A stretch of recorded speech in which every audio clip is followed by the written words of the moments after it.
नमस्कार। वन्यजीव सप्ताह 2025 यानी कि वाइल्ड लाइफ वीक 2025 का आयोजन किया गया है देहरादून में।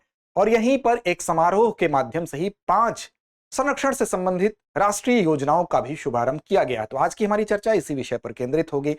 दरअसल यहाँ पर जिस समारोह का आयोजन किया गया था, वो समारोह पहले तो आप ये जानिए कि कहाँ हुआ था। तो दरअसल यह समारोह जो हुआ था वो हुआ था हरि सिंह सभागार में, जो कि सभागार है इंदिरा गांधी राष्ट्रीय वन अकादमी के परिसर में। अब इसी सभागार में इस आयोजन के माध्यम से एक बात को दोहराया गया। वो बात कौन सी थी? तो वो थी कि भारत की सतत वन्य जीव प्रबंधन यानी कि सस्टेनेबल वाइल्ड लाइफ मैनेजमेंट में जो ग्लोबल लीडरशिप यानी वैश्विक नेतृत्व और मानव कल्याण यानी कि ह्यूमन वेल बीइंग के साथ पारिस्थितिक संतुलन के प्रति जो प्रतिबद्धता है उसको दोहराया गया। और साथ ही साथ यहाँ की मुख्य अतिथि कौन थे? तो मुख्य अतिथि थे केंद्रीय पर्यावरण, वन एवं जलवायु परिवर्तन जो मंत्रालय है उसके मंत्री भूपेंद्र यादव जी। और इसमें आयोजक जो संस्थाएं हैं, उन संस्थाओं में जो मुख्य संस्था है वो ministry of environment, forest and climate change थी। इसके अलावा WII, ध्यान रखिएगा, WII भी इसमें सह संस्था के तौर पर थी, जो संयोजक संस्था थी, यानी कि wild life institute of India.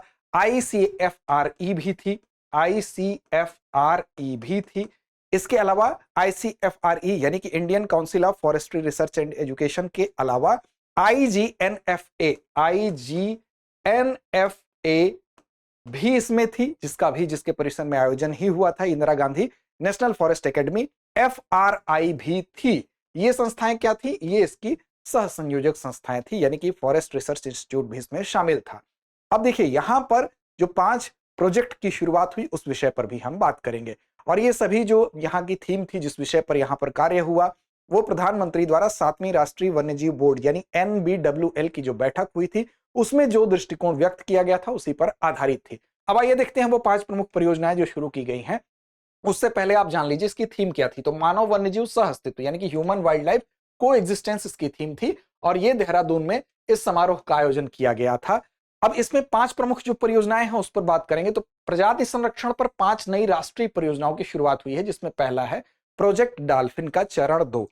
Project dolphin के चरण 2 के अंतर्गत जो नदी और समुद्री डॉल्फिन यानी कि सेटेशियंस जो होती हैं, उनकी सुरक्षा और निगरानी को और ज्यादा सशक्त करने के लिए यह प्रोजेक्ट जो है डॉल्फिन का चरण 2 शुरू किया गया है।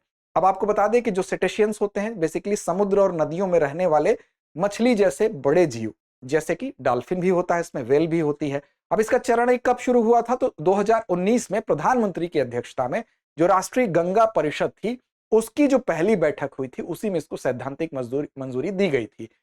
दूसरा आपका है प्रोजेक्ट स्लॉथ बियर यानी कि आलसी भालू। इसके संरक्षण से संबंधित राष्ट्रीय कार्यान्वयन ढांचे की शुरुआत यानी कि इंप्लीमेंटेशन फ्रेमवर्क, किसी भी पॉलिसी के लिए, नीति के लिए या योजना को जमीन पर लागू करने के लिए जो आवश्यक नियम और गाइडलाइंस होती हैं उसको क्या कहते हैं? उसको इंप्लीमेंटेशन फ्रेमवर्क कहते हैं। तो प्रोजेक्ट स्लॉथ बियर के लिए इसकी शुरुआत की गई है। प्रोजेक्ट घड़ियाल, आप जानते हैं कि घड़ियाल जो है उनके संरक्षण के लिए एक राष्ट्रीय कार्य योजना का भी शुभारंभ यहां पर किया गया है। और इसका उद्देश्य क्या है? तो घड़ियालों की संख्या को बढ़ाना, उनका जो प्रजनन स्थल होता है यानी कि उनका जो ब्रीडिंग साइट्स होता है उसको भी सेफ रखना।